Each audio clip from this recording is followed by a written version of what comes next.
talking stage is not a relationship. Stop getting emotionally attached too fast. Let me ask you something before I even tell you what this episode is about. Have you ever found yourself, genuinely sad over someone that you were in a talking stage with, and then halfway through feeling sad, you stopped and thought, wait, why am I even this affected? Like nothing officially ended. There was no breakup conversation, there was no title, there was no commitment, but still your chest feels really tight and you keep checking your phone without thinking. And then you notice that your mood is off for the rest of the day. And the confusing part is you feel almost embarrassed, for feeling that way, because technically nothing was ever defined. If you've ever experienced that, I want you to stay with me on this episode, because what you are feeling is actually very common, especially in Christian dating spaces, and it deserves more compassion than we usually give it. Don't worry, because I have a bonus tip for you on how to deal with it, but only if you listen to the end.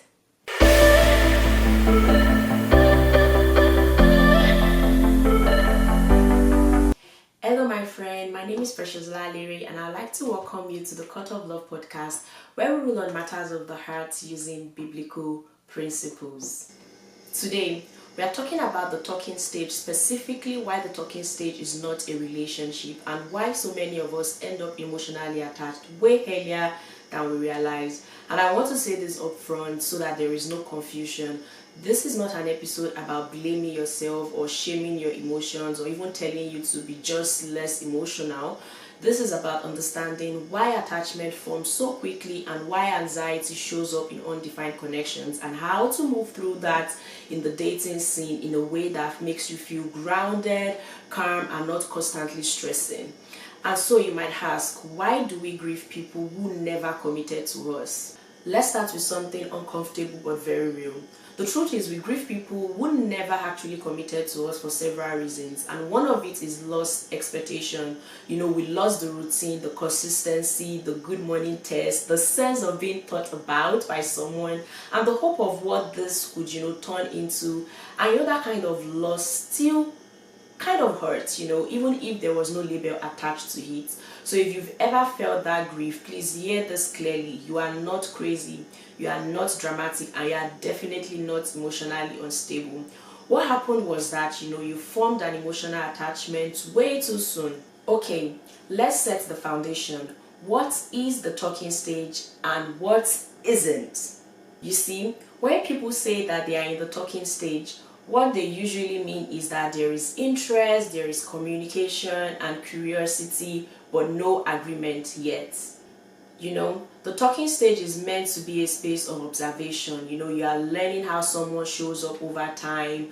You are noticing their patterns, not just, the moments that you spend together. You are paying attention to their consistency, their communication style, and their emotional maturity. It's basically a season of information gathering. It's not a period for you to be forming emotional attachment, and it is not a period for you to carry exclusivity unless it has been clearly stated.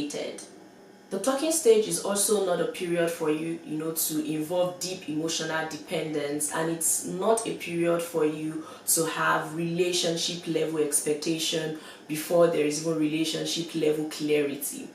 Don't get me wrong, I'm not saying that you cannot desire all of these things. In fact, it's okay to desire that connection, but moving faster than understanding almost always creates confusion. I want to walk you through a few things, because once you understand why this keeps happening, it's a lot easier for you to move differently. And the first point is that attachment without commitment creates anxiety. Let's sit with this one for a moment, because I think this is where a lot of people finally start to understand why they feel the way they do. A lot of us assume that the anxiety that we feel during the talking stage is the sign that something is wrong with the person that we are talking with. And sometimes, yes, that's true, but very often the anxiety isn't really about them at all. It's about the imbalance. It's about the fact that emotionally you may have leaned in before there was even anything solid for you to lean on. Think about it. You didn't just enjoy talking to them, you expected it. Their text affected your mood, their silence made you restless, and their energy usually determines how your day would go. And none of that happened because you are needy or insecure. It happened because attachment formed before commitment existed. So now your heart is asking questions that the situation itself cannot answer. Questions like, where is this going, or why do I feel so unsure, or why am I anxious when nothing has technically gone wrong? And what often makes it worse is that instead of slowing down, we try to pray the anxiety away. We ask God for peace about the person, but the peace doesn't usually come when clarity is missing. Peace comes when things are aligned, when actions, intention, and direction match. Scripture says, and let the peace of God rule in your hearts. God knew that we would be anxious, but He is saying, let His peace rule over you in those moments. He's essentially saying, leave it to me, let me take charge of it. The second point I want to highlight is that potential is not a promise. This is where I see so many people get stuck, especially, people that are thoughtful and spiritually intentional.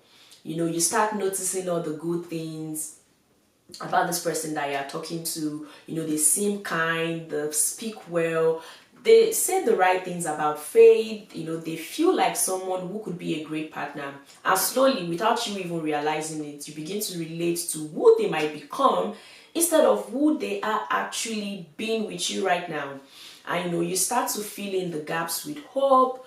You excuse their inconsistency with potential. You tell yourself, maybe they just need time. Jesus said in the scripture that ye shall know them by their fruits, not by what they say they want to do, not by what they might grow into, but by what is consistently present. And the talking stage is simply too early for you to demand fruits. I believe that the talking stage is a seed stage. You observe, you don't harvest. Point number 3. Discernment requires slowness. This part is especially important for us believers, because we value discernment, and because of that, we sometimes confuse discernment with intensity. But discernment is not fast, it's not urgent, it doesn't come with emotional pressure. And if care is not taken, our imagination can, quietly take over, and we start thinking ahead emotionally. We start to picture what this could become. We wonder how it might work out, and we tell ourselves we are discerning. But real wisdom slows you down. So if you feel rushed, unsettled, or pressured internally, that's usually not discernment. That's anxiety dressed up in spiritual language. Point number 4. Emotional intimacy creates bonding. Let's talk honestly about, emotional intimacy. Long conversations, daily check-ins, sharing your fears and your insecurities and dreams, being each other's emotional safe space. Those things bond people. They just do in a way. And so when emotional intimacy forms without real commitment, separation doesn't feel neutral. It feels like you've lost something, even if nothing was even official to begin with. And that's why some people feel like, they are recovering from a breakup that technically never happened. And the scripture reminds us that keep thy heart with all diligence, for out of it are the issues of life. And so I believe that guarding your heart isn't about fear, it's about stewardship. It's about understanding that emotional closeness carries weight. Point number 5. Boundaries are pacing, not rejection. Boundaries get misunderstood a lot of times. You having boundaries is not saying that you are being cold. It doesn't mean that you are playing games or you are playing hard to get. It's just about pacing your emotional access wisely. Boundaries allows you to have clarity to catch up with your emotions. They protect you from bonding faster than truth can keep up with, and anyone who truly wants to know you won't be offended by that pace. So what does healthy talking stage actually feel like? A healthy talking stage doesn't feel chaotic. There's interest, not pressure. There's curiosity from that person talking to you, not anxiety. There is connection, not emotional dependence. And you will still have space for your friends, for your routines, for your relationship with God, but you are not going to be reorganizing your emotional world around someone, that you are still getting to know. And if someone pulls away from you because you are not emotionally overextending yourself, that's not rejection, that's information. So, what do you do with all of this? You feel like you're always forming emotional attachment too soon. What can you do?